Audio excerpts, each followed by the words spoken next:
আপনি কি চান আপনার সকালটা নবীজি সাল্লাল্লাহু আলাইহি ওয়াসাল্লাম এর মতো শুরু হোক?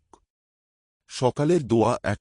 ঘুম থেকে ওঠার পর আলহামদুলিল্লাহিল্লাযী আহইয়ানা বাদা মা আমাতানা ওয়া ইলাইহিন নুশুর।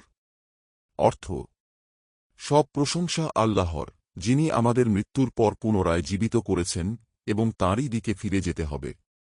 সহিহ বুখারী ৬৩১২। সকালের দোয়া ২, নিরাপত্তার জন্য। আল্লাহুম্মা বিকা আসবাহনা ওয়া বিকা আমসাইনা ওয়া বিকা নাহিয়া ওয়া বিকা নামুতু ওয়া ইলাইকান নুশুর।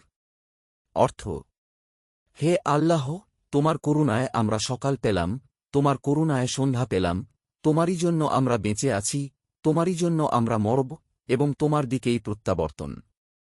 ইবনে মাজাহ ৩৮৬৮, সুনান আবু দাউদ ৫০০৮টি। সকালের দোয়া ৩, ভালো কামনা। আল্লাহুম্মা ইন্নী আসালুকা খাইরা হাজল ইয়াউম। অর্থ: হে আল্লাহ, আমি আজকের দিনের কল্যাণ চাই। সুনান ইবনে মাজাহ ৩৮৭৪। কোন দোয়াটি আপনার কাছে সবচেয়ে ভালো লাগল? কমেন্টে জানান। উপকৃত হলে লাইক করুন, বন্ধুদের শেয়ার করুন। হালালোগ্রাফ চ্যানেল ফলো করুন নিয়মিত ইসলামিক রিমাইন্ডারের জন্য। বারাকাল্লাহু ফিকুম।